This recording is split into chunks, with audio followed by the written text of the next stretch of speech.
Quero dar Amém. boas-vindas a todos que acabaram de entrar, né? Deus abençoe a todos, bom dia. Bom dia, vamos amém. pedir a Deus que nos abençoe nesta manhã. Vou pedir ao pastor Silvio, né? Eu já tinha pedido para ele ficar preparado. Então, ora para a gente, Silvio. Né? E lembrando também dos enfermos, de todos aqueles que estão, né, no hospital, né? Dos enlutados também, né? Vamos estar orando. Amém. Pastor. Oi. Opa. Oi, Josué. Oi, eu Josué. vi agora. Bom dia, irmãos. Bom dia. Eu vi agora no grupo a irmã Elma, não sei se os irmãos viram, pedindo oração pelo Vinícius, filho dela, que tem uma tia, uma irmã da Elma, uma tia, invocando as forças malignas contra o Vinícius, contra o menino. Ô, louco! É, isso. Ela está pedindo aqui o nosso clamor em favor do Vinícius. Amém. Agora que eu estou vendo. Uhum. Vamos estar orando, então, em favor do Vinícius. Amém. Amém. Amém. Vamos orar, então, pastor. Senhor nosso Deus, nosso Pai, graças te damos por mais um dia, mais uma oportunidade de estarmos, ó Pai, falando com o Senhor, sabendo que o Senhor fala conosco também. O Senhor fala conosco, Senhor, através da tua palavra, assim que vamos aprender um pouco mais agora, Senhor. Peço que o Senhor abençoe o pastor Kenji, Senhor, na ministração, Senhor, e abençoe os nossos corações, Senhor, os nossos ouvidos, para que possamos aprender da melhor forma, e não só aprendermos, ó Pai, tentarmos colocá-los em prática, Senhor, na nossa vida, no dia a dia, Senhor, e de uma certa forma já estamos colocando, porque é na tua palavra que nós aprendemos, ó Pai, a orar, a invocar o teu nome, Senhor, Amém. Diante de situações, ó Pai, que nós vemos nos dias de hoje, problemas de enfermidade, Senhor, problemas emocionais, sentimentais, ó Deus, relacionamentos familiares, Senhor, Deus, famílias enlutadas, doentes, ó Pai, ó Deus, tantos aqueles que estão nos hospitais, como estão fazendo tratamento em casa, Senhor, eu peço, Senhor, a tua providência, Senhor, em nome de Jesus, que o Senhor esteja entrando com a providência na vida de cada uma dessas pessoas. Te agradecemos, Senhor, as respostas de orações que o Senhor tem nos dado, Senhor, em prol da tua igreja, em prol do teu povo, Senhor. O Senhor não tem nos deixado sem resposta de oração. Oh, Deus, e o teu nome tem sido glorificado, Senhor. Obrigado, Deus, pela vida, Senhor, dessa igreja, Senhor, dos membros, de todos os participantes, Senhor, dessa aula de teologia. Que o Senhor continue nos abençoando, Senhor, pela tua graça, assim como mais um dia, Senhor, a tua misericórdia se renovou na nossa vida, está se renovando, o teu entendimento, a tua sabedoria seja renovada sobre nós, sobre a tua igreja, sobre o teu povo.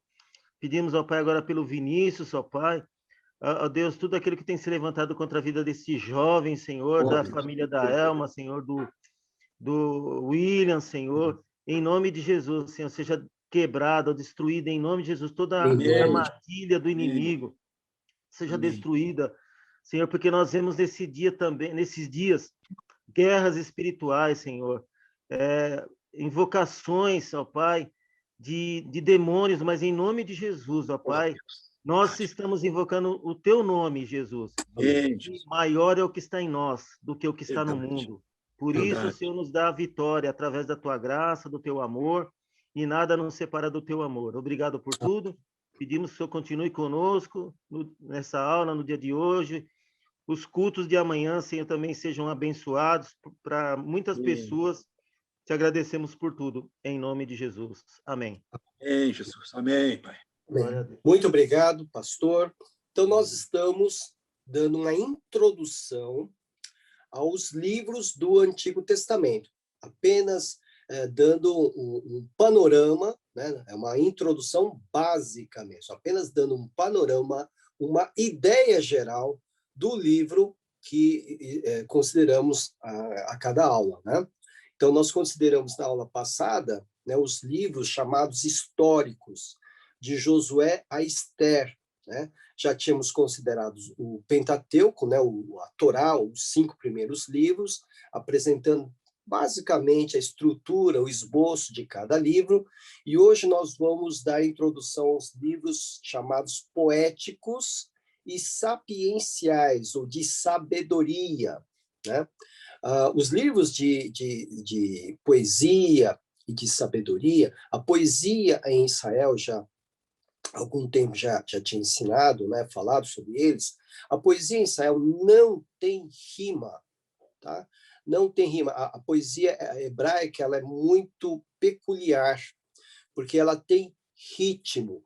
Então, como não havia ainda essa questão da escrita entre o povo comum, era somente poucos que sabiam escrever, mais na parte de Moisés, a partir de Moisés que a escrita vai ser um pouco mais buscada, investida, né?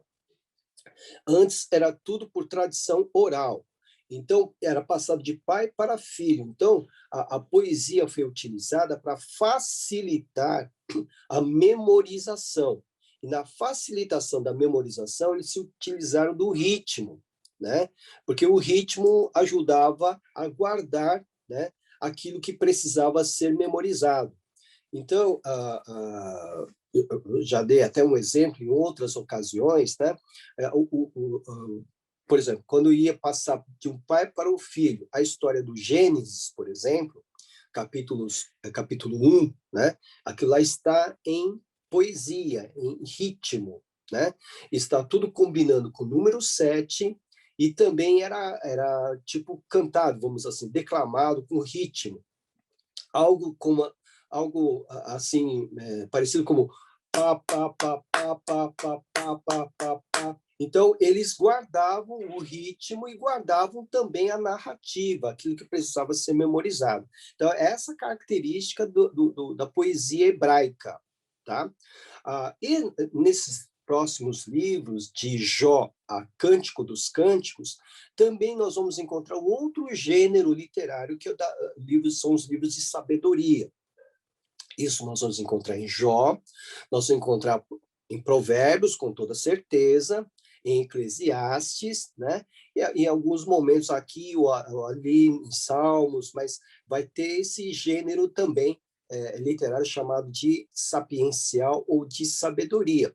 Então, que são ditos de sabedoria, né? Que dizem respeito à orientação e à instrução do povo de Israel. Nós vamos ter, no livro de Provérbios, por exemplo, aquela máxima de que coisas boas acontecem às pessoas boas e coisas ruins acontecem às pessoas ruins. Isso aí é a máxima que nós encontramos em Provérbios. Só que em Jó, né, nós vamos encontrar coisas ruins acontecendo a pessoas boas, né? Então, Jó é o livro que mexe, né? Provérbios, tudo bem, né? Coisas boas para pessoas boas, coisas ruins para pessoas ruins. Vocês vão perceber isso em todo o livro de Provérbios. Mas em Jó nós temos essa questão do problema do mal. Tá? Então vamos começar, então, o slide número 49, por favor, Daniel.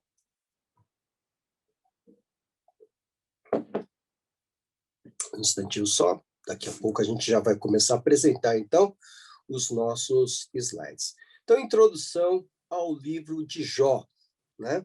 Jó é provavelmente o livro mais antigo da Bíblia, tá? Por que ele é tido como o livro mais antigo? Porque em todo o seu livro não há menção da lei de Moisés, ok? Se não há menção da lei de Moisés, então ele é anterior a Moisés. Por isso ele é tido como o livro mais antigo da Bíblia. Então nós temos a estrutura do livro de Jó, que está aí diante de vocês, é um esboço, né? Então nós temos o primeiro capítulo até o capítulo 2, o teste de Jó, essa tragédia que para nós é inexplicável, e foi inexplicável também para Jó, porque Deus não responde a Jó durante todo o livro a razão do seu sofrimento. Por isso que é tido como tragédia inexplicável. Tudo que acontece com Jó acontece nas dimensões celestiais, né? Satanás aparece diante de uma assembleia de Deus com seus filhos, né? E ele lança o desafio, né, de que Jó servia a Deus porque Deus tinha dado tudo a ele, e o desafio, a aposta, era de que se o Senhor tirasse tudo, todos os benefícios, Jó seria um pecador comum, que até blasfemaria contra ele. Deus, que conhece os corações, conhecia muito bem o coração de Jó, permitiu que o desafio fosse adiante. Então, a grande lição do livro de Jó está em que o homem pode servir a Deus incondicionalmente. Então, a grande lição do livro de Jó é que o homem pode servir a Deus incondicionalmente. O que é isso? Ele pode ser rico ou pobre, ele pode ser são ou doente, ele pode ter família, ou pode estar abandonado ou solitário terrivelmente, ele vai conseguir servir a Deus, tá? Então, essa grande lição do livro de Jó. Mas Jó não sabia nada disso que estava acontecendo no céu, né?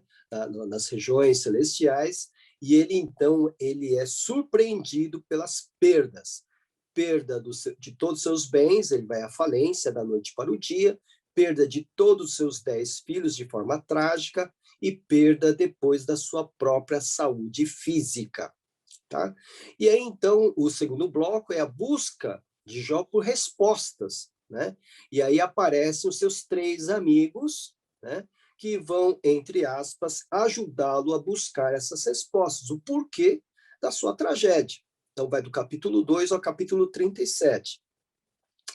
Então, veja só, embora Jó não tenha blasfemado contra Deus, você vai encontrá-lo, obviamente ele não vai ficar feliz, ele não está alegre, nós não estamos lidando aqui com alguém com a síndrome de Poliana, né? Você se lembra dessa chamada síndrome de Poliana, que a pessoa fala que está contente com tudo, né?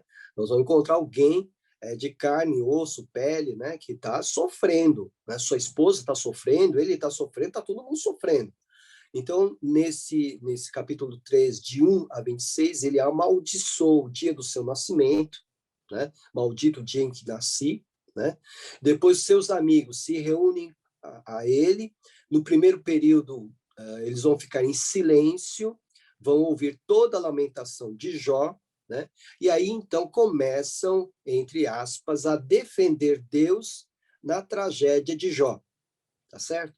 E na sua defesa, na defesa deles de Deus, na tragédia de Jó, eles cometem o equívoco que nós chamamos de teologia dos amigos de Jó. Eles creem que aquele que peca, né, ele... Pode voltar lá, Daniel. Volta lá, slide anterior, aí, mais, volta, volta, está avançando. Opa, ó. Enquanto você procura aí, a gente vai falando.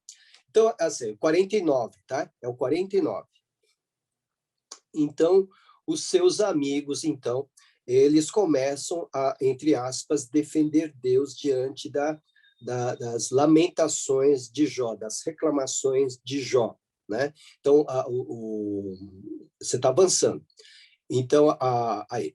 Então, os seus 3 amigos se apresentam a ele e começam, então, os seus discursos, começa aquele ciclo, né, de discursos que acabam acusando Jó, né, de pecado, que ele tinha que confessar o pecado para que, então, sendo perdoado, ele saísse daquela situação trágica. Mas Jó protesta a sua inocência, você sabe muito bem disso. Aí, no bloco do capítulo 27 ao 31, ele vai acusar Deus de injustiça, porque ele não vê, né, razões para o seu sofrimento. Ele não vê razões para a sua tragédia, para as suas perdas. Então, ele começa, entre aspas, brigar com Deus, né? Aí aparece uma 4ª pessoa, Eliú. Eliú é mais jovem, né? Provavelmente ele já estava com os 3, né? Talvez ele não tenha aparecido depois, mas ele já estava com os 3, e por ser mais jovem, talvez tenha sido deixado de lado no primeiro ciclo de debates.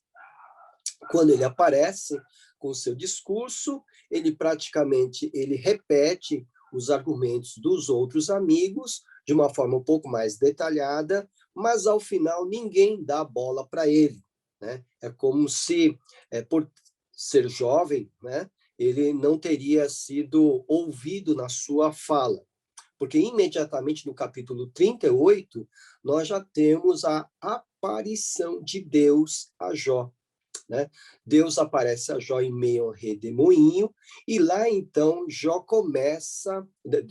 Deus começa então a apresentar a sua argumentação. Então é interessante que nesse livro de Jó, Deus aparece no começo e Deus vai aparecer já no final do ciclo dos diálogos, né, dos discursos, né? E nessa resposta que Deus dá a Jó, ele não responde o porquê da situação de Jó.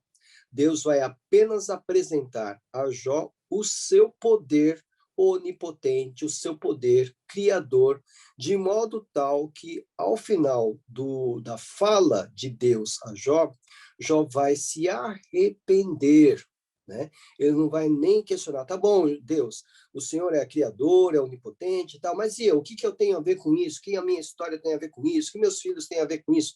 Ele não faz esse tipo de reclamação, ele simplesmente se arrepende, diz que falou demais, né? E que se arrepende no pó, que antes ele conhecia Deus de ouvir falar, agora os olhos dele estavam diante dele, estavam testemunhando a pessoa de Deus. E aí vem o capítulo mais querido, né, de muitos pregadores, que é o capítulo 42, quando Deus restaura a vida de Jó, né? Jó tem mais 10 filhos, né? Jó tem as suas riquezas recuperadas, a sua saúde recuperada, e aí então essa história termina assim, ok? Se houver dúvidas, depois vocês vão anotando aí e ao final a gente conversa sobre o livro de Jó. Próximo slide, Daniel, por favor. Salmos. É muito difícil fazer um esboço de todo o livro de Salmos. São 150 salmos, né? Então, não tem como fazer como os outros livros que apresentamos.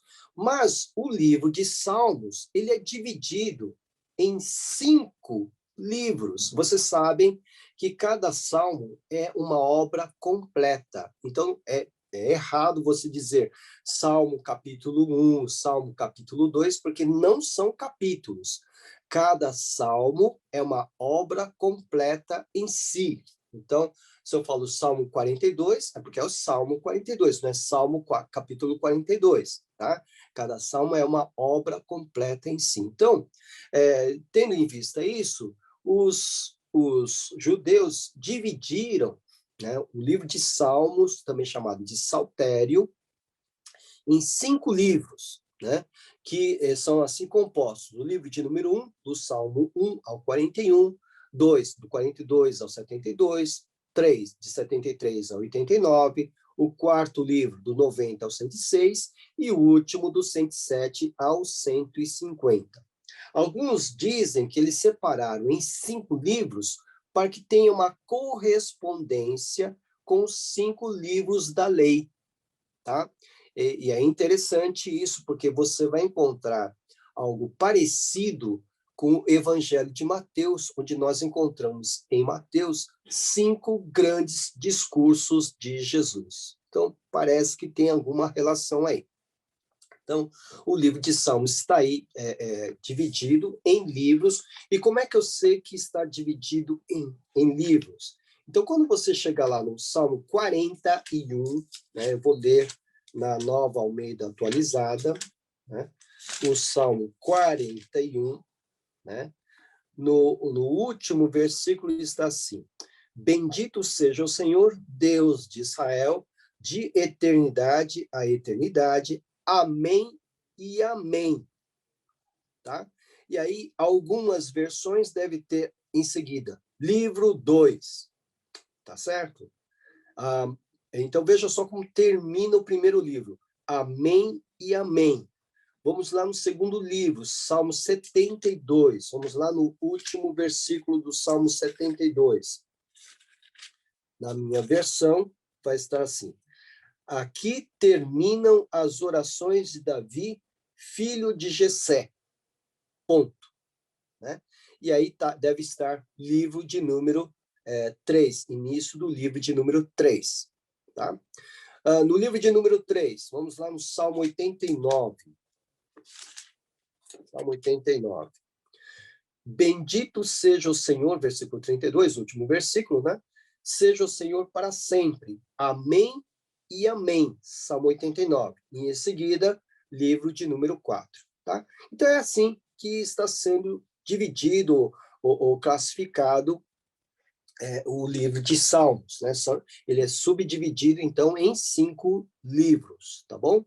A explicação que alguns comentaristas dão, como eu falei para vocês, é que haja correlação com os 5 livros da lei. Próximo slide, Daniel, por favor.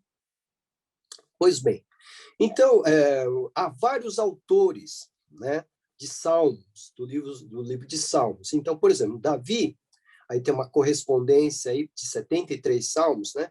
Então, Davi é tido como autor de 73 salmos dos 150 que nós temos no Saltério, né? Os coraitas, eles são autores dos salmos de 42 a 49, 84 a 88, os coraitas, né? O Emã faz parte dos coraitas, tá? Depois a gente vai explicar. Asaf, né, dos Salmos 50 e do 73 a 83. Salomão, Salmos 72 e 127. Emã, que faz parte dos coraitas, o Salmo 88. Etã, Salmo 89, e Moisés, o único salmo, o Salmo 90, que é tido também como o salmo mais antigo da coleção de salmos que nós temos, tá bom? Então, vocês vejam aí que são vários os autores. O maior autor, Davi, né? E depois você tem toda essa lista de autores do livro de Salmos. Próximo slide. Então, uma classificação bem geral, tá, gente? Bem geral. Então, nós temos aí, os próprios salmos também podem ser classificados da seguinte maneira: salmos de lamento individual, né? Eu quero lembrar vocês que depois todos esses slides vão estar disponibilizados para vocês, tá? Que nós não fizemos isso ainda, porque vamos esperar fazer o curso todo, tá? Esse semestre todo. Então, salmos de lamento individual, né? Então, o próprio nome já diz, né, que é o salmista que apresenta a Deus a sua dor, geralmente Davi, né? Então, há vários salmos de lamento individual, né? Então, por exemplo, Salmo de número 3. Vamos ler o Salmo de número 3. Salmo de Davi. Senhor, como tem crescido o número dos meus adversários, né? São numerosos que se levantam contra mim. Percebe? Então, há vários salmos dessa natureza que são chamados salmos de lamento individual. Mas há também aqueles salmos onde o povo inteiro, né, o povo se reunia para se lamentar, que são salmos de lamento nacional ou comunitário. Por exemplo, o Salmo de número 12. Salva-nos, embora de autoria de Davi, mas ele está falando a primeira pessoa do plural, né? Salva-nos, Senhor, porque já não há quem seja piedoso, né? Então, ele já está falando, representando o povo de Israel, o seu povo, o seu reino, a sua comunidade. Nós temos também os salmos de testemunho individual, né? Esse de testemunho individual diz respeito a livramentos, né? Livramentos que o salmista experimentou e, como testemunho, ele canta o salmo. Assim, todos os salmos eram cantados, obviamente, você sabe disso, né? Eles eram cantados. Então, o Salmo de número 40, por exemplo, né? Ele diz: esperei com paciência pelo Senhor, tirou-me de um poço de perdição, ou seja, é um testemunho. Tá? Então, nós temos salmos, por exemplo, Salmo 40 e o 41. Salmos descritivos de louvor, aqueles que estão voltados para adorar, engrandecer, exaltar a majestade de Deus. Então, os salmos 146 a 150 fazem parte, então, desses salmos de descritivos de louvor. Salmo 146. Aleluia, louve a minha alma o Senhor, louvarei o Senhor durante a minha vida, cantarei louvores ao meu Deus enquanto eu viver, né? Então, é cântico de louvor, de adoração, de exaltação. Salmos de entronização, aqueles que reforçam que Deus, que o Senhor reina, tá? Então, Salmos 96 a 99 tem essa característica, são salmos que vão destacar o reino de Deus, né? O Senhor como rei. Então, deixa eu ver aqui o Salmo 96, versículo 10, por exemplo. Digam entre as nações, reina o Senhor. Então, essa é a temática dos salmos de entronização. Os salmos régios, ou de reis, dizem respeito a reis humanos, tá? Só que esses salmos, obviamente, você sabe que para nós, Igreja do Senhor, dizem respeito ao nosso rei, né? Estamos no Antigo Testamento, eles estão falando do rei Davi, geralmente do rei Davi, né?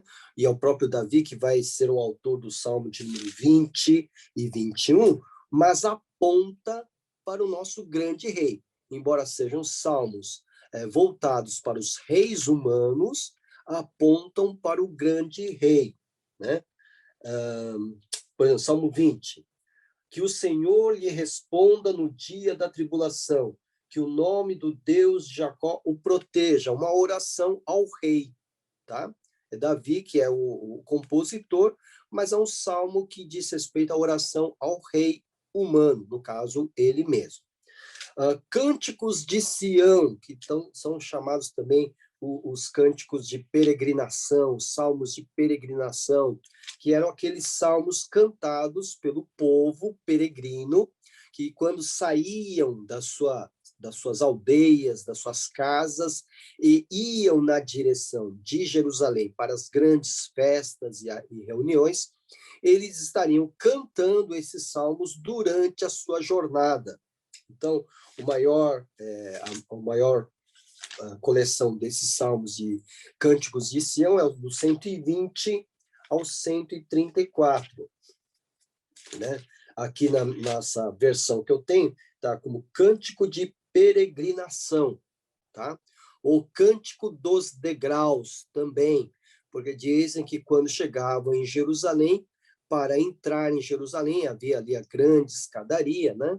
Então, a cada degrau que eles subiam, cantavam um cântico desses, tá? Ou cântico de degraus, ou cântico de peregrinação, tá? E temos os salmos acrósticos, aqueles que eram organizados de uma maneira poética, de forma que cada início de uma frase ou de um versículo era iniciado com uma letra do alfabeto hebraico. Então, o grande exemplo está no Salmo 119, que está assim organizado. Então, em algumas versões, eu não sei como está na sua versão, então o Salmo 119 começa assim, Aleph. Aleph é a primeira letra do alfabeto hebraico. Então, significa que todos os versículos, do versículo de número 1 ao versículo de número 8, começam com a letra Aleph. Isso é um acróstico. Tá? O segundo bloco, Beit, tá? É a segunda letra. Então, dos versículos 9 aos versículos 16, significa que todos os versículos do 9 ao 16 começam com a letra Beit. Gimel, né, do 17 ao 24, todos os versículos começam com a letra Gimel, e assim sucessivamente as 22 letras do alfabeto hebraico. Então, esses são os salmos chamados acrósticos, né? A gente sabe muito bem que as meninas fazem isso, né, nos seus cadernos, para fazer suas poesias ali, coloca o nome do seu namorado verticalmente, né? E aí cada letra corresponde a uma declaração de amor. Isso é o acróstico, né? No caso da Bíblia, nós temos, então, essa organização, né? Cada letra determinando aí o início de um verso, tá bom? Próximo slide, Daniel. Agora, introdução a provérbios. Da mesma maneira né, que cada salmo é tido como uma obra única, existem ditados dentro dos provérbios que são tidos como obra única, ok? Então, também nós não podemos falar muito de capítulos em provérbios, porque há textos, há porções, por exemplo, ditados dos sábios, do 22 ao 24, 34, né, de provérbios, né? Cada um são obras, cada provérbio são obras completas, né? Por isso que foi apenas uma coleção de ditados sábios, entenderam? Houve filósofos do século XIX para o século XX, do século XIX, que escreveram dessa maneira, né? Aquele ateu complicado lá, o Nietzsche, né? Ele escrevia suas obras dessa maneira, né? Colocando apenas ditados, né? Não tinha um texto corrido, apenas ditados, tá bom? Pois bem, então vamos ver o esboço. Então nós temos os provérbios de Salomão, 1 a 24, 34, né? Aqui nós podemos até falar de capítulo, porque seria tudo de Salomão, né? Depois nós temos a segunda coleção de provérbios que foram reunidos pelos escribas de Ezequias, o bom rei Ezequias, do 25 ao 29, 27. E no final, nós temos os ditados de Agur e Lemuel, segundo alguns comentaristas, nomes poéticos do próprio rei Salomão, tá? Salomão teria se utilizado de um pseudônimo, né? E teria composto esse período, esse bloco também, 30 ao 31, 31, ok? Então, basicamente aí, Provérbio de Salomão, introdução, sabedoria do pai para o jovem ingênuo, né, filho, breves provérbios, ditados dos sábios, depois os provérbios que foram reunidos, de Salomão, que foram reunidos pelos escribas de Ezequias, e finalmente, no final, os ditados de Agur e Lemuel, que provavelmente seja o próprio Salomão também. Próximo slide, por favor. Introdução a Eclesiastes. Então, veja só, Eclesiastes é o livro mais pessimista das Escrituras, tá? É alguém, muito provavelmente, que já chegou na sua idade mais avançada e vai lançar um olhar para trás e vai perceber que tudo aquilo que ele buscou, correu, lutou, foi vão, né? Então, o versículo de capítulo 1, do 1 ao 18, é praticamente filosófico, porque ele procura o sentido da vida. Qual é o sentido da vida? Né? Vamos assim, lembrar, é um ancião que olha para trás e pergunta se valeu a pena.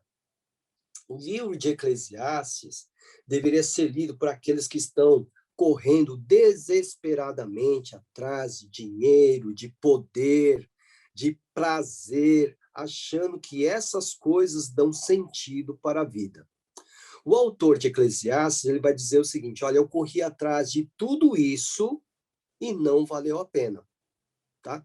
É por isso que se acredita a Salomão a autoria de Eclesiastes, porque dinheiro ele tinha de monte, foi mais rico.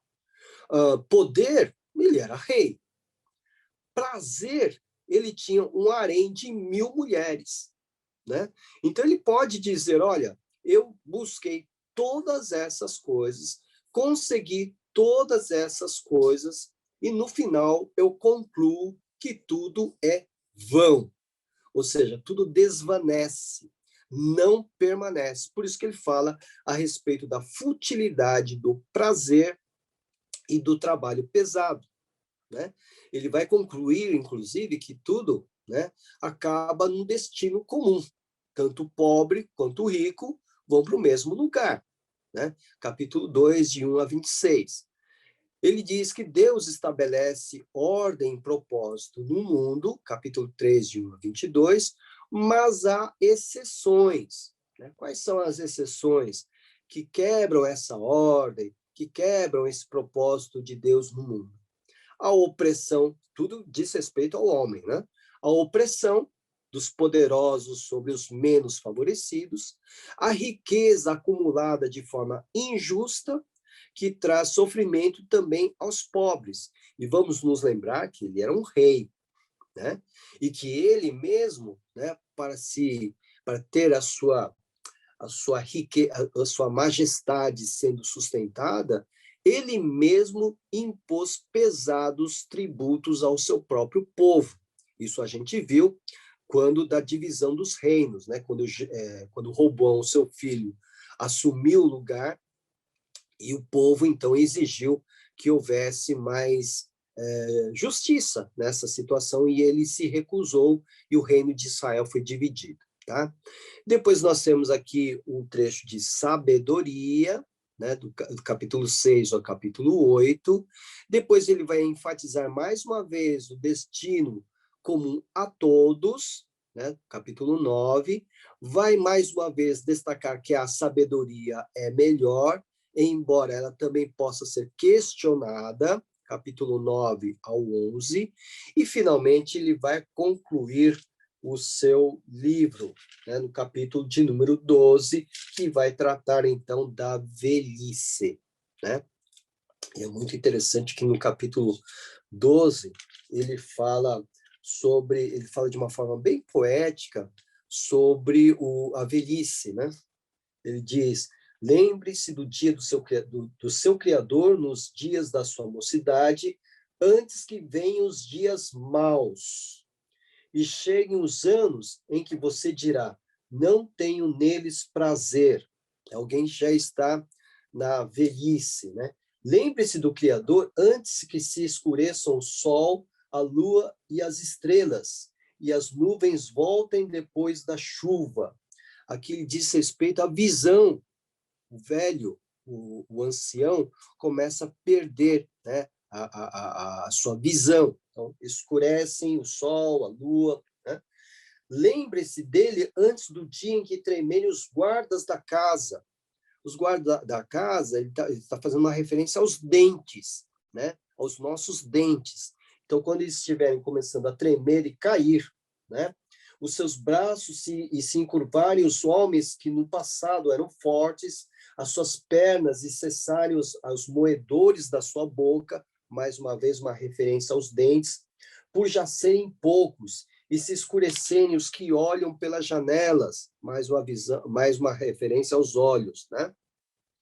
Então, ele está falando da velhice aqui. Então, olha, lembre-se do seu Criador, né? Nos dias da sua mocidade, ou seja, aproveite bem os dias da sua mocidade, antes que chegue a velhice e você não tenha prazer neles, né? Versículo de número 6 do 12.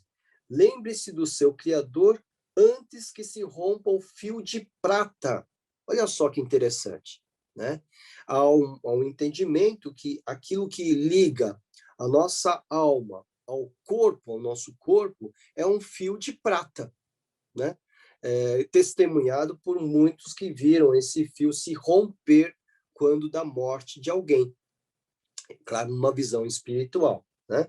Muito interessante isso.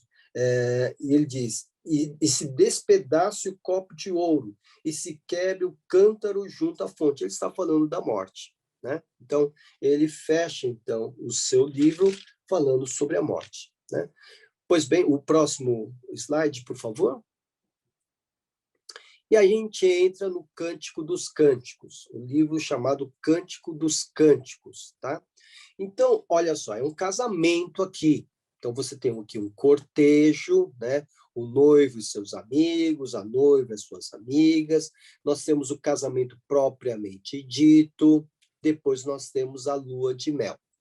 Existe uma interpretação espiritual de Cântico dos Cânticos, que foi feito pelos judeus, que creem que Deus é o noivo e Israel a sua noiva, e uma interpretação espiritual feita pela igreja, né? Que Jesus seria o noivo e a igreja a sua noiva.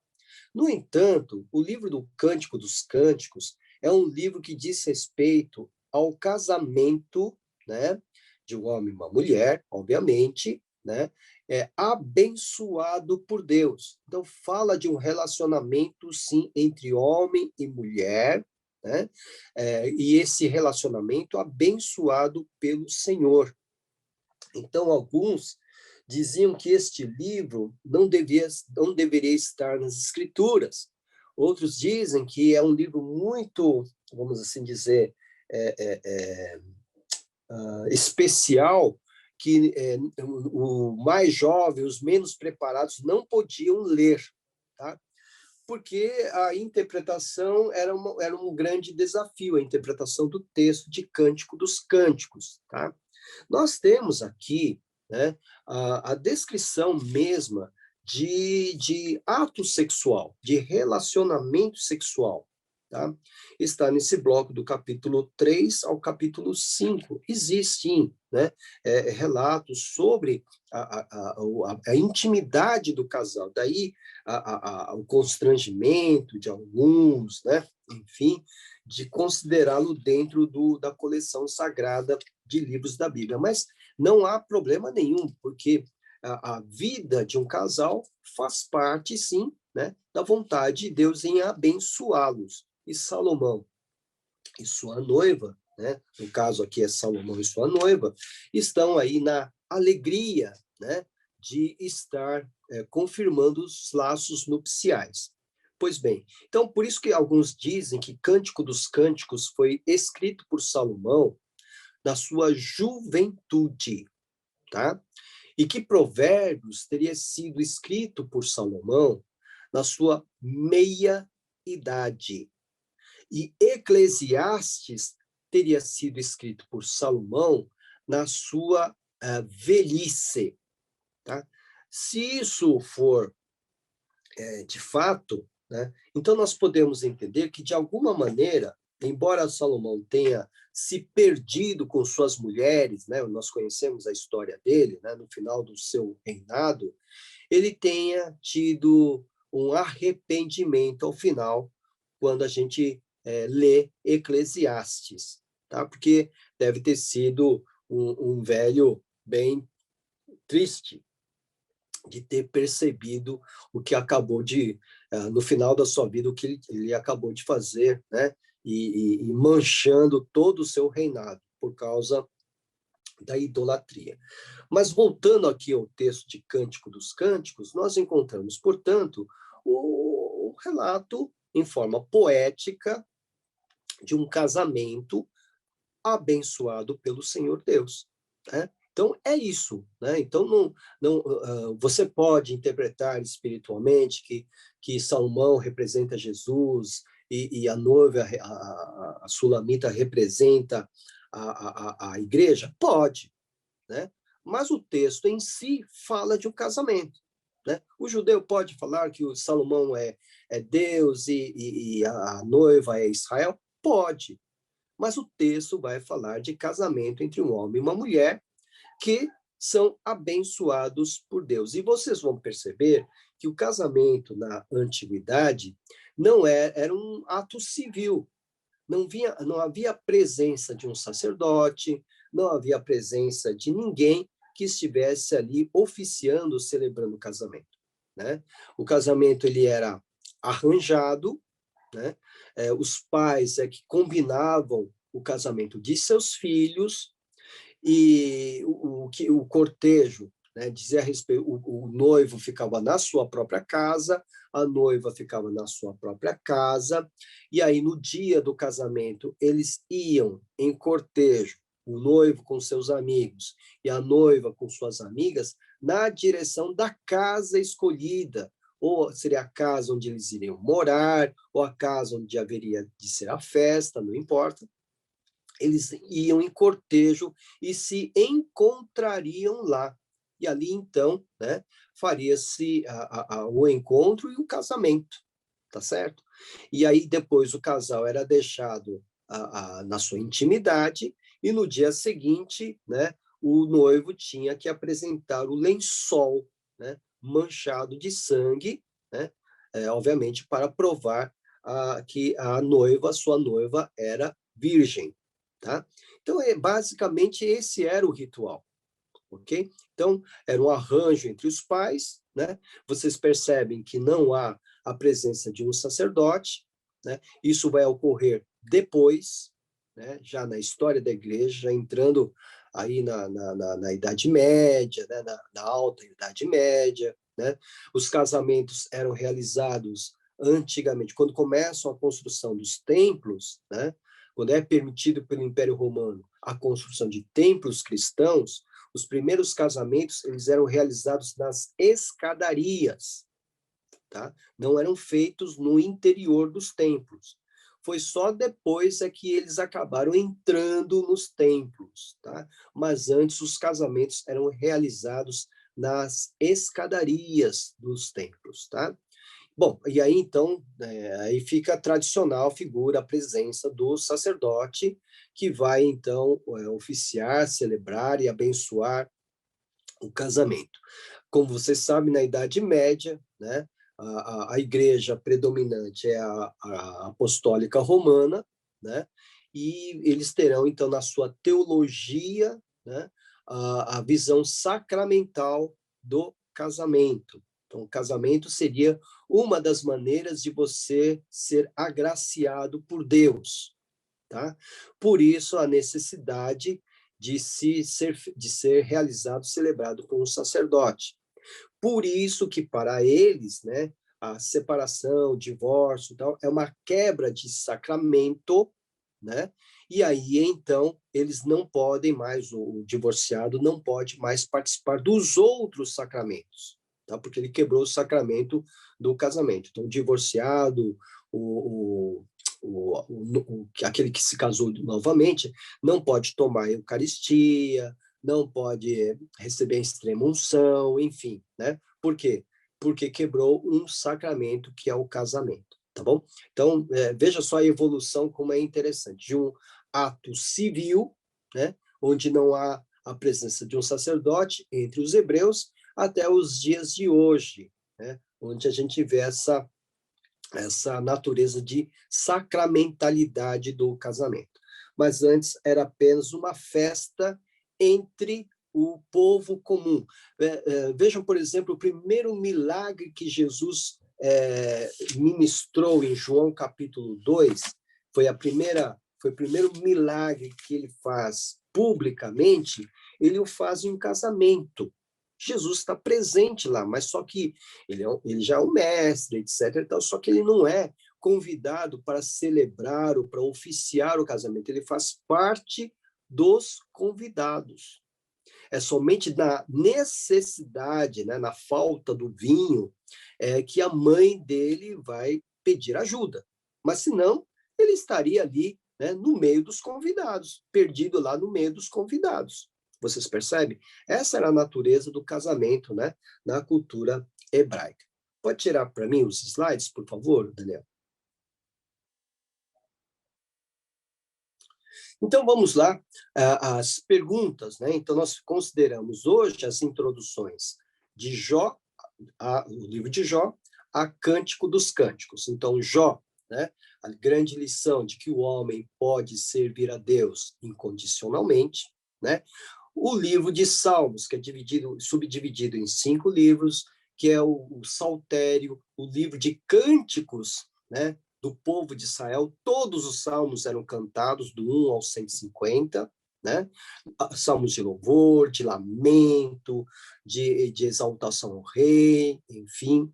Provérbios, que é o livro de sabedoria, são ditados sábios, né, de instrução, né? Então, a grande ideia é que coisas boas acontecem às pessoas boas, coisas ruins às pessoas ruins, seguindo uma instrução bem prática, né?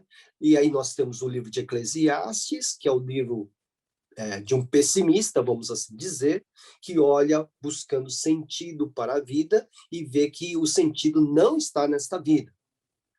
E o livro Cântico dos Cânticos, que trata de um casamento abençoado por Deus. Tá bom? Então, vamos aí às perguntas, se houver as perguntas. Oi. Doutora, é a Márcia. Oi. Sim. É a Márcia. Pastor, Oi. no caso de Jó, quando Deus salvou ele, né? Ele refez a vida com a mulher que era a mulher dele antigamente. Ela viveu, ele refez a vida com ela? Sim. E teve 10 filhos com ela. Então, Tá. veja só, que coisa interessante, né? Ele, capítulo 42. Então, Deus vai restaurar a vida de Jó em todos os sentidos, né? Capítulo 42, versículo 10. O Senhor restaurou a sorte de Jó quando este orou pelos seus amigos, e o Senhor lhe deu o dobro de tudo que tinha tido antes. Tudo que tinha tido antes. Né? Então vieram a ele todos os seus irmãos, todas as suas irmãs e todos os que haviam conhecido antes, comeram com ele em sua casa, se condoeram dele, o consolaram por todo o mal que o Senhor tinha enviado sobre ele. E cada um lhe deu dinheiro e um anel de ouro. Então veio tanta gente e deu tanto dinheiro que, né? O Senhor abençoou o último estado de Jó mais do que o primeiro. Então ele teve o dobro de tudo, né? Aí o versículo de número 13. Também teve outros 7 filhos e 3 filhas. Então, 7 mais 3, 10, né? Aí você vai dizer, mas ele não deu o dobro de tudo? No começo da história de Jó, você sabe que ele tinha 10 filhos, né? Se ele deu o dobro de tudo, ele teria que ter agora 20 filhos, tá certo? Essa seria a conta. Ele tem 20 filhos, 10 consigo e 10 no céu, né? 10 com ele, lá no céu, com o Senhor Deus. E 10 consigo, os novos 10 que nasceram aqui o texto não aponta que ele se casou novamente, nem nada. Então, a implicação é que é com a mesma mulher, né? E ele vai ter 3 filhas bonitas, né?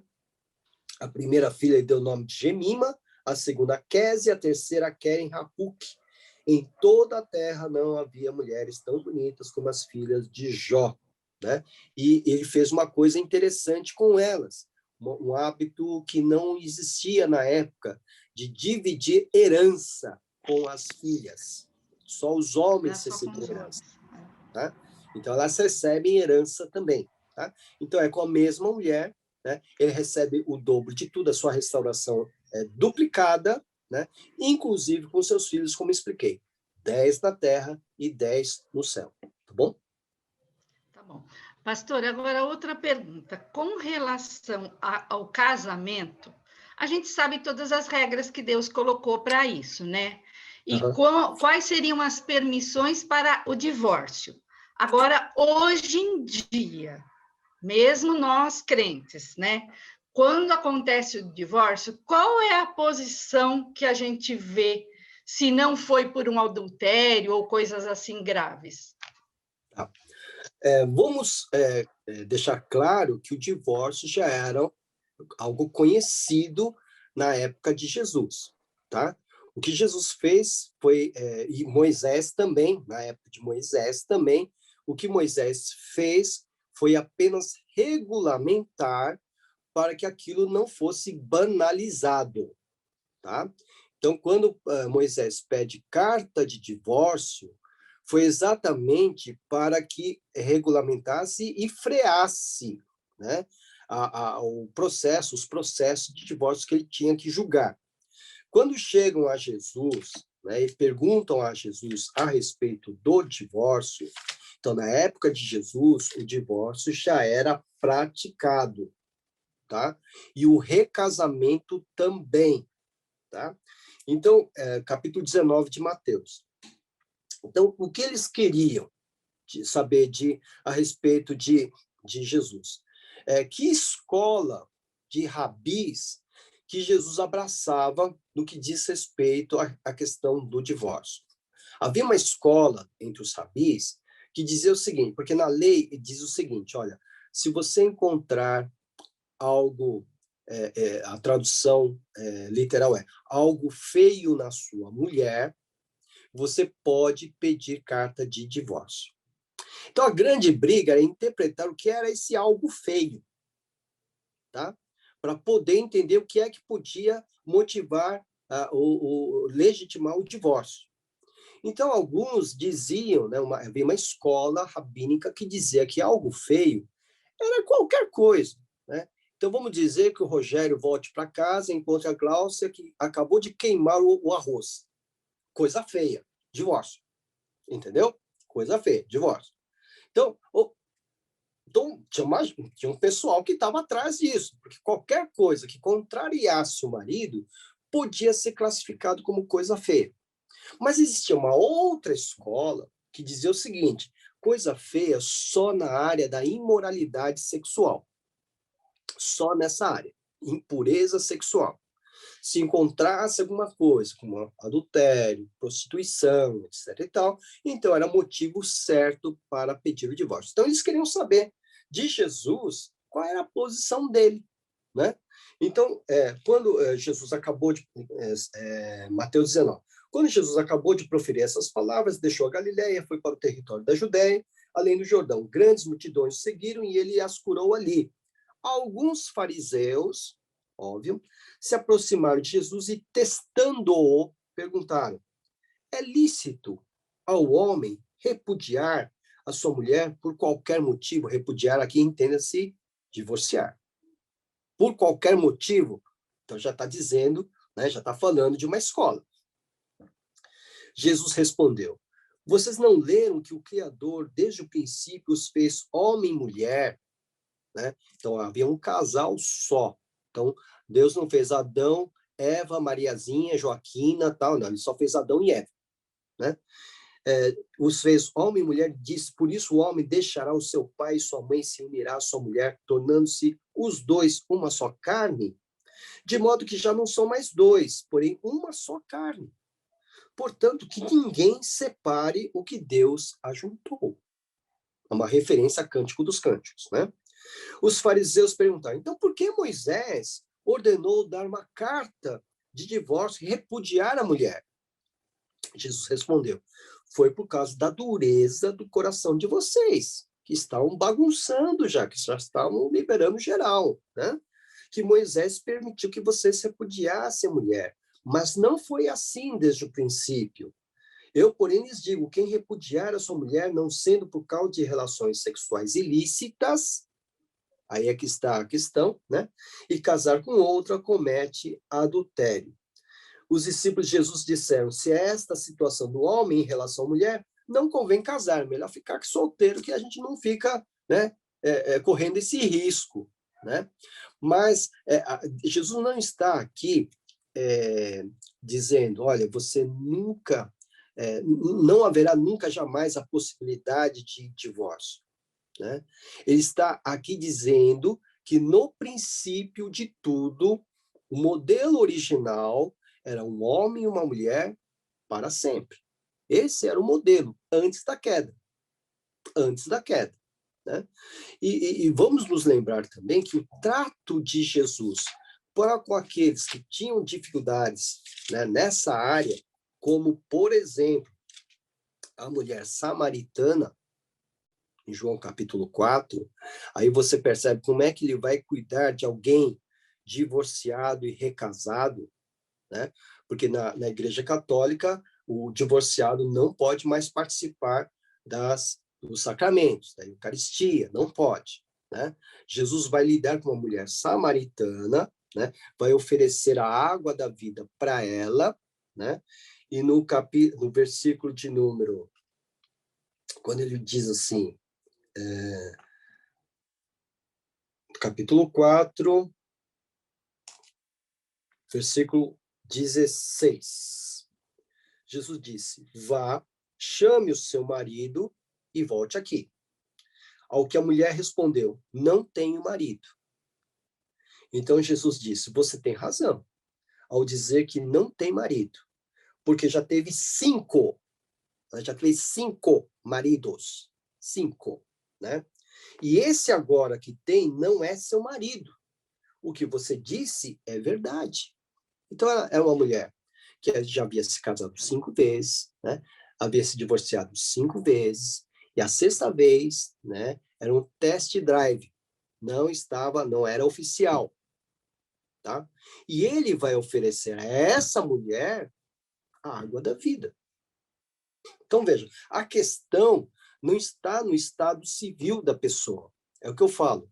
O estado civil não manda ninguém para o céu nem para o inferno. Estado civil não manda ninguém para o céu nem para o inferno.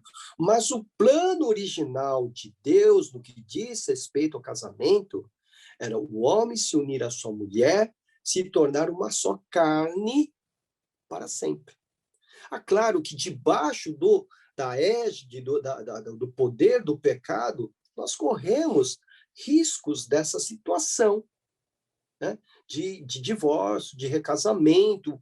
Infelizmente, por quê? Porque estamos debaixo do pecado, da presença do pecado. E nem por isso não estaremos também sendo alvos do perdão e da misericórdia de Deus. Tá? Então, nós estamos falando a questão entre o ideal e o real. O ideal é esse, que Jesus apresentou para os fariseus. No princípio não era assim. Esse é o ideal. Qual é o real? Nós somos pecadores. Podemos cair, mas mesmo assim, se arrependermos, se confessarmos os nossos pecados, ele é fiel e justo para perdoar os nossos pecados e nos purificar de toda injustiça. Por isso que a palavra de Deus diz que Deus quer misericórdia e não sacrifício. É melhor seguir o caminho de Deus. No entanto, podemos cair. E se cairmos, e podemos cair, nós estamos, sim, sujeitos à graça e à misericórdia de Deus. Nós podemos ser alvos da graça e misericórdia de Deus, tá? É um assunto bem complexo, né, delicado, que não dá para ser resolvido aqui nos minutos que nós temos sobre a introdução aos livros do Antigo Testamento. Mas, né, nós temos que levar em conta a questão sempre do ideal, antes da queda, e do real, na queda, depois da queda. E a provisão que Deus concedeu a nós nesse estado pecaminoso. A provisão foi ele mesmo, Jesus na cruz. Essa provisão que ele deu, né? Mas ele vai apontar para o ideal. Lá no princípio, não era assim. Por isso ele criou só um homem e só uma mulher. Ele não criou um homem e um harém. Ele criou um homem e uma mulher. Tá? Esse é o modelo que nós sempre temos que nos ater, né? Na condução das nossas vidas no que diz respeito a casamento. Mas, como nós estamos falando, nós vivemos com a nossa natureza pecaminosa. E, graças a Deus, nós temos um Deus misericordioso. Tá? Não sei se te confundi mais. Deu, entendi. Chegou aonde eu queria. Obrigada. Obrigado. Quem ia falar que depois... Paulo? Paulo. Pastor, sim. Eu gostaria de fazer apenas um comentário. Sim. Aqui, no fechamento do livro, ainda no capítulo 42 de Jó, nós vimos que Deus, lá no final, ele se fala que a ira dele se acendeu contra os amigos de Jó e manda que eles procurem por Jó para que orem por eles. Okay. E a gente pensa, o comportamento de Jó, ele não tinha motivo nenhum, os amigos importunaram ele o tempo inteiro, né? E, no entanto, a gente vê um fato interessante no versículo 10, que fala que e o Senhor virou o cativeiro de Jó quando orava pelos seus amigos. Naquele momento que ele orava, então Deus pega e vira o cativeiro dele e restitui todas as coisas. Então, acho que é um fato bastante importante. Perfeito, Paulo. É interessante, veja só o que acontece. Quando Deus acaba de falar, e Jó diz, bem sei que tudo podes e nenhum dos teus planos pode ser frustrado. Ele está falando da soberania de Deus. O Senhor decide o que ele quiser decidir. Ele ainda permanece sem os 10 filhos, falido e doente, né? Mas ele está reconhecendo que Deus pode fazer o que ele quiser, né? Aí ele continua, na verdade, falei do que eu não entendia, coisas tão maravilhosas demais para mim, né? E aí ele diz, coisas que eu não conhecia, dissesse, escute, porque eu vou falar, farei perguntas e você me responderá. Eu te conhecia só de ouvir, mas agora os meus olhos te veem, por isso me abomino, Jó está dizendo isso, me abomino, ele está falido, está doente, está sem 10 filhos, me abomino e me arrependo no pó e na cinza. Revela aqui o excelente caráter de Jó. Né? E aí, então, Deus manda ele orar pelos seus amigos, porque ele se acendeu contra, a ira dele se acendeu contra os seus amigos, porque seus amigos erraram no seu argumento. O argumento deles estava totalmente equivocado. Então, ele diz, ore, intercede pelos seus amigos. Então, Jó estava diante dos olhos de Deus numa posição superior ao dos seus amigos, que não tinham perdido filhos, não tinham perdido os bens, não tinham perdido saúde, mas Jó estava numa posição superior, porque Deus diz, interceda pelos seus amigos. E Jó vai fazer isso. Veja só que caráter. Esses amigos o acusaram de um pecado terrível que ele não cometeu. Ele tinha que protestar. Eu não pequei. Eu não pequei para estar nesse estado. Eles diziam, não, você pecou, revela o seu pecado, você pecou. Eu não pequei, você pecou. Ele foi importunado, como você muito bem destacou. E quando Deus diz, olha, ore por eles, Jó vai orar por eles. Não é interessante? Se ele fosse uma pessoa rancorosa, ele diria, não, por que eu vou orar por eles? Eles queriam meu mal, me importunar, eu estou sofrendo, ainda bem, e me amassa ainda mais dentro do fundo do meu poço? Não, né? Não, ele vai orar. É por isso que durante a oração de Jó pelos seus amigos, que Deus vai recompensá-lo. Sim, Paulo. Eu havia entendido aqui, talvez a minha versão a minha antiga, né? Porque ele fala com os três, né? Fala com os amigos de Jó, depois fala, ide ao meu servo Jó, para que ele ore, né? Então, na verdade, eu estava entendendo que Jó, eles vieram pedir para orar, mas nem Deus falou, Jó, ora por eles, mas ide a ele para que ele ore. Então, eu acho que aqui realmente é uma atitude espontânea de Jó orando pelos amigos. Tinha entendido assim, talvez eu esteja errado. Sim, perfeito. Ele falou essas coisas a Jó, né? E o Senhor disse também, veja, também a Elifaz. Versículo de número 7. O Senhor disse também a Elifaz. Ele falou a Jó e ele disse também a Elifaz, né? O temita. A minha ira se acendeu contra você e contra seus 2 amigos, porque vocês não falaram a meu respeito, quieto. Agora vão até Jó. Ou seja, ele falou com Jó e falou com os 3. Né? E aí, então, o que acontece? Jó está preparado para orar por eles. E eles vão buscar a Jó numa atitude de pedido de perdão. Né? Porque vão oferecer, inclusive, né, 7 novilhos, 7 carneiros, vão oferecer um holocausto em favor de vocês. Então, o Jó ainda teria que servir de sacerdote por eles. Vai apresentar sacrifício por eles, vai orar por eles e vai sacrificar por eles. Né? Então, Deus vai recompensar, né, o caráter de Jó, né, a pessoa de Jó. É muito bonita essa parte, porque Jó vai fazer tudo isso ainda doente, tá? Doente, lembra-se que ele está doente, né? Pobre, falido e sem filhos. E ele vai fazer isso. Né? Vai pegar aqueles 14 animais, né? Vai sacrificar aqueles 14 animais no estado que ele se encontrava e vai orar pelos seus amigos. E durante todo esse processo, Deus já está restaurando a saúde dele e todas as coisas dele. Obrigado. Muito bem. Amém. Nilda que queria falar isso? Ou foi minha impressão? Liga o áudio, Nilda. Tem um botãozinho aí do microfone, Nilda, deve estar aí. Foi. É um comentário, porque eu falei, como eu acho que eu sou mais velha do pessoal, então eu tenho minhas histórias lá de trás.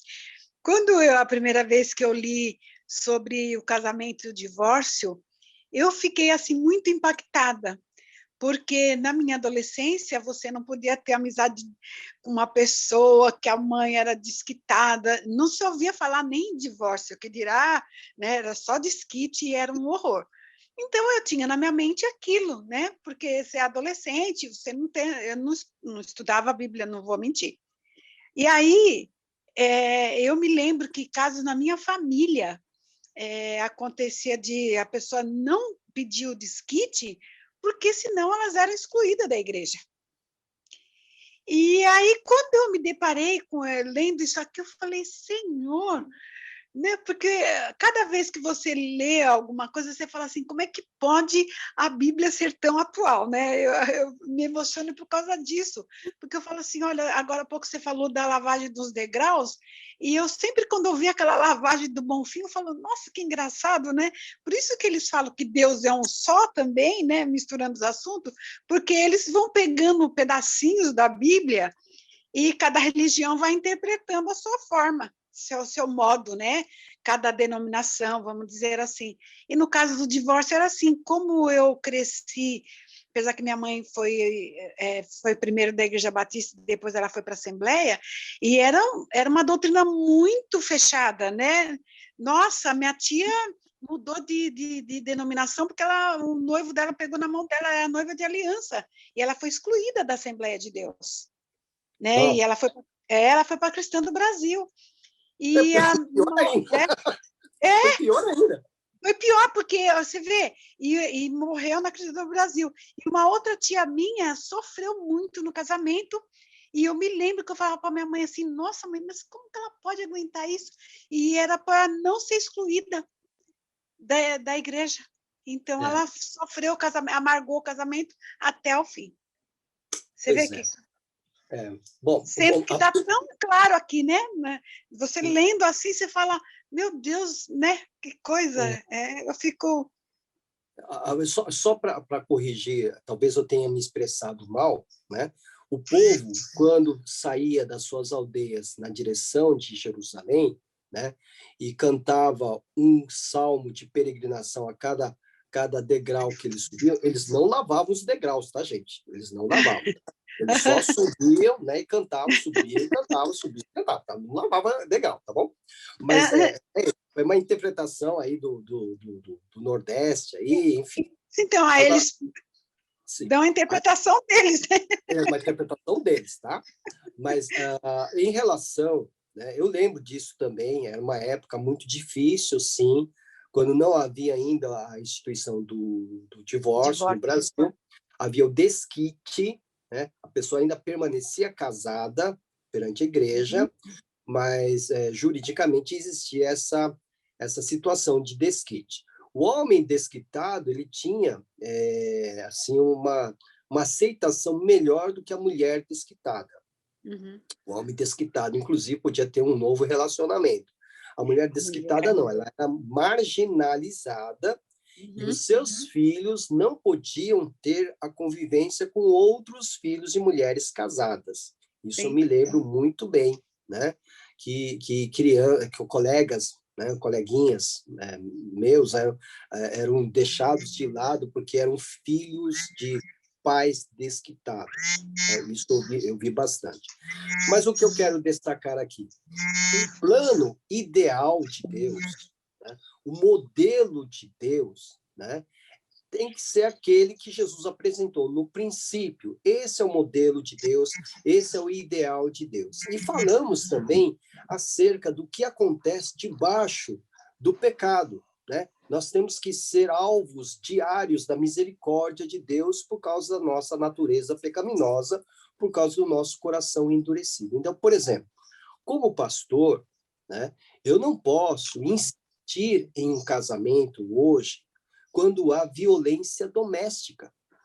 Eu não não posso.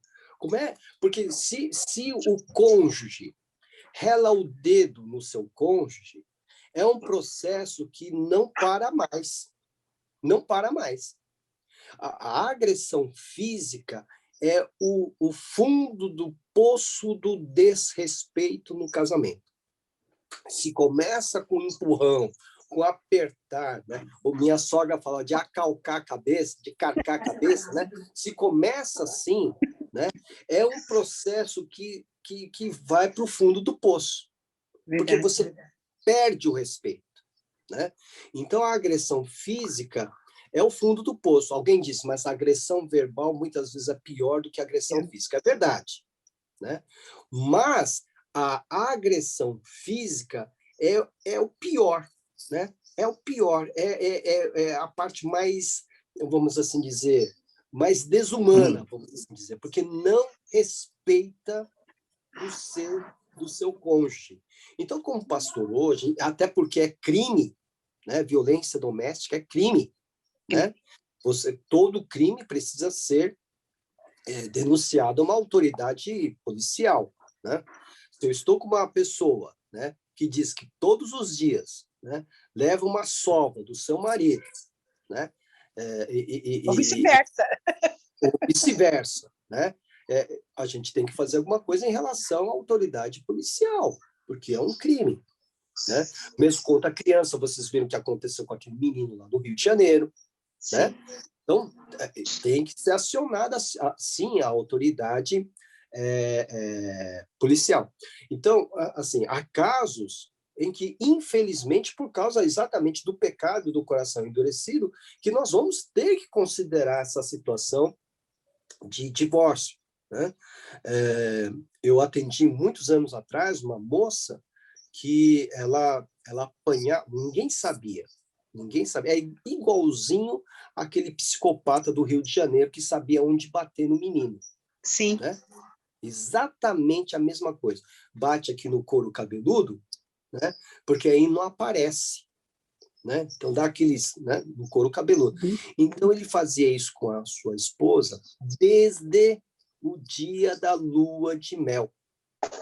Percebe? Então ela ia apanhando desde o dia, isso uns 15 anos.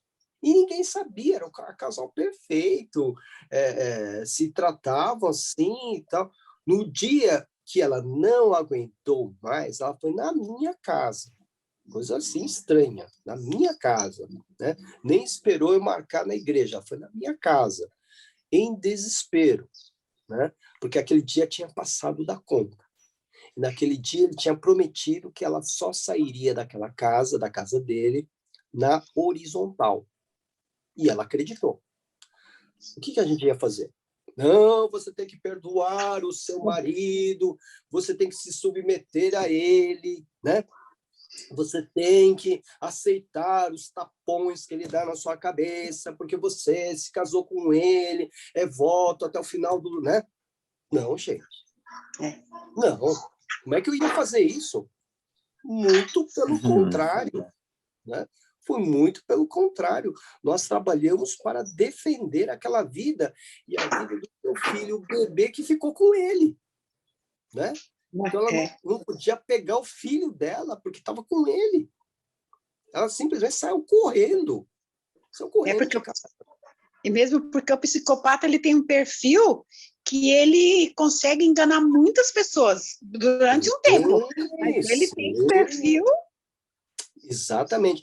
Quando eu cheguei na casa dele, nossa, o cavalheiro em pessoa. Pastor, nós não podemos falar muito alto, porque meu filho tá dormindo, tá bom? Tá quietinho, tá dormindo, tal. Você pensa, é uma moça. Você não diria, esse cara é um cafajeste que bate na mulher. Você não falaria isso. Você percebe? Então, assim, há situações em que nós não temos como considerar uma outra opção a não ser a separação. Infelizmente. A gente luta bastante como pastora, nós lutamos bastante para tentar a restauração, mas há situações que nós temos que considerar, né? A própria integridade física, nem moral, física do cônjuge, tá? Então, é essa questão de estarmos debaixo da bandeira do pecado, né? É muito difícil. O ideal, sim, o ideal, homem e mulher casados até o fim da sua vida. Esse é o ideal. Esse é o plano de Deus. Mas o pecado entrou no meio desse plano. né? E agora a gente tem que lidar com isso, né? E Jesus nos ensinou a lidar com essas situações, né? Por exemplo, a mulher samaritana, como nós falamos, e tantos outros casos que ele lidou mostrando o amor de Deus e o perdão de Deus, né? Há situações que a gente não sabe nem o que a pessoa fez para estar em determinada situação, mas ele sabia, né? Como é o caso do paralítico, que ele fala, ó, não peque mais para que você não fique em uma situação pior. A gente não sabe, mas ele sabia todas as coisas, ok? Ok? Tá bom, Nilda? Obrigada, pastor. Há várias perguntas feitas aqui no chat.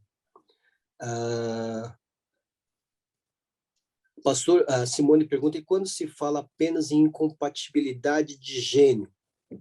Bem, eu falo assim, o problema está lá atrás, né? O problema está lá atrás, onde onde entra a questão da escolha, as decisões que precisam ser tomadas antes de se casar, né? Então, eu sempre falo assim para jovens, né? Para o menino, por exemplo, para o rapaz, você quer se casar com ela? Então, veja como ela trata o pai dela. Porque da forma como ela trata o pai dela hoje, ela vai te tratar amanhã como marido. Se é ela, eu falo, olha para esse rapaz e veja como ele trata a sua mãe. Porque do jeito que ele trata a sua mãe hoje, ele vai tratar você como mulher amanhã, né? É uma dica. É claro que isso não vai servir para todos os casos, mas é uma dica, né? Temos que ter... hoje, a juventude é muito precipitada, muito impulsiva, né? Vai mais pela estética, né? do que considerar a personalidade da pessoa, o caráter da pessoa, vai mais atrás da estética. E, às vezes, nem tanto estética, né? Eu queria até, um tempo atrás, fazer uma tese em cima, né? A gente passeando, quando podia, né? Passeando pelo shopping, a gente via aquelas meninas bem arrumadinhas, bonitas, etc., ao lado de um cara com chinelão, camiseta, boné, bermudão, todo tatuado. Eu falei, o que essa menina viu nesse cara? Né? Alguém pode me explicar o que essa menina viu nesse cara? Entendeu? Então, assim, às vezes não é nem tanto estética, mas a questão da escolha, né? Por que é que se precipita? Por que é que tem que ser tão impulsivo na escolha? Né? Não é crente, mas eu vou ficar com ele, porque depois ele se converte. Não se converte. A maioria das vezes não há conversão depois. A maioria das vezes, né? Há exceções? Há exceções, mas não são regra, por isso são exceções, né? Então, a maioria das vezes não tem essa. Então, veja, então a questão está na escolha. Então, quando você chega na incompatibilidade de gênios, vamos concluir juntos. Somos diferentes. Nós somos diferentes. O que acontece na física acontece também nos relacionamentos. Polos opostos se atraem. Então, aquele que é expansivo olha para aquela que é tímida e ele fica atraído porque ela tem algo que ele não tem, né? Ou aquele que é tímido e vê a mulher expansiva, ele se atrai por ela porque ela tem algo que ele não tem. Só que o que ocorre? É um fenômeno que ocorre. Então, os diferentes se atraem e depois que se casam, um quer converter o outro a si mesmo. Esse é o problema.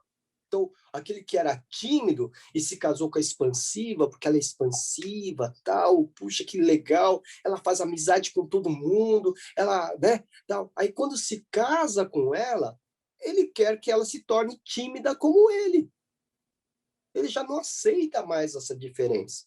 Aí vem a briga da incompatibilidade de gêneros. Mas aí a gente pergunta, mas não foi isso que te atraiu? Não foi exatamente por ser diferente que você quis estar com essa pessoa? E agora isso é problema? Você percebe? Então, é uma questão do campo da escolha. né? Então, não tem almas gêmeas, não tem, né? Isso aí é história para fada, conto de fada, né? Felizes para sempre, né? Não tem almas gêmeas, não tem. Nós somos diferentes, biologicamente, emocionalmente, nós somos diferentes. E essas diferenças nos atraem porque elas nos complementam, entenderam? Essa complementação, essa complementaridade é que faz a riqueza de um casal. Tá? Então, ao invés de nós enriquecermos e crescermos por causa das nossas diferenças, nós entramos em conflito. Ao invés de ser um dueto, né, um cantando baixo e outro cantando tenor, né, ou sei lá, né, enfim, há um duelo, né, há uma briga de dominação, de poder. Quem é que manda? Quem é que tem mais influência do que o outro? Né? Então, quando chega nessa questão de incompatibilidade de gênios, é porque, na verdade, a falha não está na incompatibilidade de gênero, a falha está na escolha que fizeram antes. Por isso, não se deve, é o que eu falo para o pessoal, né? Vocês estão queimando etapas. Né? Quando você se conhece, vocês já vão para a etapa da cama. Né? Na etapa da cama, é tudo muito bom. É tudo prazer, é tudo fantasia, é tudo lindo, maravilhoso. Mas vai viver 24 horas por dia com a pessoa. Então, antes disso, tem que ser o quê? Tem que se conhecer. É por isso que o namoro é uma fase importante. O namoro não é a fase para o ato final. O namoro é para conhecer a pessoa. Né? Para saber se essa pessoa, na hora do perrengue, como é que é? Eu falo sempre para o pessoal, né? Na fase do namoro e até no noivado, né? Todo mundo deveria ganhar o prêmio Oscar da Academia de Cinema. Porque desempenha um papel perfeito. Né? Ele, o príncipe encantado, ela, a princesa encantada. Ninguém vai mostrar suas garras, ninguém vai mostrar o seu lado feio, né? Vai estar sempre bonito, sempre, né, produzido ou produzida, né? Então, namoro e noivado é uma coisa maravilhosa. Oscar da Academia de Cinema. Mas quando casa, né? Então, veja, eu falo assim, no casamento, na lua de mel, a gente leva 2 bagagens para casa. A primeira bagagem é material. Suas roupas, minhas roupas, né? Então, no meu caso, né, nós temos guarda-roupa, logo, né, guarda-roupa novo, tal. Eu cheguei, tinha 10 portas, eu sabia que só tinha direito a uma porta, né? As 9 eram dela, ok? Aí eu só tinha que arranjar, né, a minha mala com as minhas roupas numa portinha só. As 9 estão tomadas por ela. Né? E aí você tem que ouvir o resto da sua vida, quando ela abre aquelas portas, roupas saindo pelo ladrão, dizendo, não tenho roupa. Como assim não tenho roupa? Né? Roupa saindo pelo ladrão, como não tem roupa? Bom, enfim. E a segunda bagagem é a bagagem emocional. Você não desfaz no dia da noite de lua de mel. Essa bagagem começa a ser desfeita e você percebe que ela está sendo desfeita quando um deles diz, eu não sabia que você era assim. Pronto. Entendeu? Tirou uma peça. Eu não sabia que você não gostava disso. Eu não sabia que você se comportava assim. Percebe? Então, veja, o namoro tem que ser essa fase em que essas coisas podem ser trabalhadas para ter o menor número de surpresas agradáveis ou desagradáveis depois do casamento. Né? Por causa, né? Nós temos que investir no conhecimento. Então, o erro está no começo. O pessoal está se, né, apressando, vamos para a cama já vai, tá? Não sabe se vai combinar, não sabe se tem as mesmas ideias, não sabe se tem os mesmos projetos, os mesmos sonhos, já vai direto para os finalmente, aí depois se casar, depois tem um filho, de repente, aí é um problema sério para eles, para os pais, para a vida inteira. Minha mãe sempre disse a mim, né? antes de me converter, isso sempre ficou guardado para mim. Ela fala assim, falava para a gente, olha, 10 minutos de prazer não valem 10 anos ou a vida inteira com dor de cabeça e sofrimento. Percebe? 10 minutos de prazer não valem a pena se comparados a uma vida inteira de dor e sofrimento. Aquilo lá entrou na minha cabeça, tanto é que eu me converti aos 20 anos de idade sem ter nenhum tipo de experiência sexual. Eu fui virgem para o casamento. Por quê? Porque aquilo lá entrou. Eu falei, por que é que eu vou fazer em 10 minutos que eu tem oportunidades, tem tentações, 10 minutos de prazer em troca de uma vida inteira de dor de cabeça? Não, de jeito nenhum. Né? Então, nós temos que entender que a questão está na escolha. Né? E nós que somos pais, né, nós temos que orar pelos nossos filhos e pelos seus casamentos. Então, Rogério, você já tem que orar pelo seu genro, Rogério. Né? Você já tem que pedir a Deus pelo seu genro, pelos seus genros, pior ainda, né? Pelos seus genros, né? Já ficar com a sua garrucha preparada aí, né? Tá? Porque tem que ser exatamente, Simone, já tem que orar pela Rafa, tem que orar pelo seu genro, né? Temos que orar, né? Para que possam fazer boas escolhas, porque isso vai determinar o resto da vida deles. Ok? Tá bom, gente? Beleza? Acabamos entrando em palestra de casamento, não sei como é que nós entramos nisso, né? Mas, então, tá aí a introdução. Sim? Quem falou? É a Miriam. Oi, Miriam. Oi. Eu fiz uma pergunta no chat, o senhor não respondeu. Ah, não deu para ver, Miriam. Pode falar. Agora, lá no judaísmo, no antigo, não havia nenhum documento quando eles se casavam, não tinha nada. Não, era só o juntar a testemunho família. dos pais. Exatamente, testemunho dos pais. Por isso que era feito diante de toda a sociedade, entendeu? De toda a sociedade daquela aldeia. Então, precisava de todos os rituais. O cortejo, né? Mostrando para toda a cidade, para toda a aldeia que aquele casal estava se casando, né? A festa que durava dias, não uma noite só, mas dias. E no dia seguinte, a consumação do casamento, o noivo apresentava, o marido apresentava o lençol com as manchas de sangue, tá? Então era tudo muito público. Então Mas não documentado. Não documentado. A documentação começou a acontecer com o quê? Com o divórcio, carta de divórcio, entendeu? Com a carta de divórcio, aí precisou ter o documento, mas porque Moisés quis regulamentar algo que já estava sendo banalizado. Então, por isso começa a surgir o documento. Mas antes disso, nenhum documento, era o testemunho social. Então, todos atestavam que aquele casal estava casado. Tá bom? Entendi.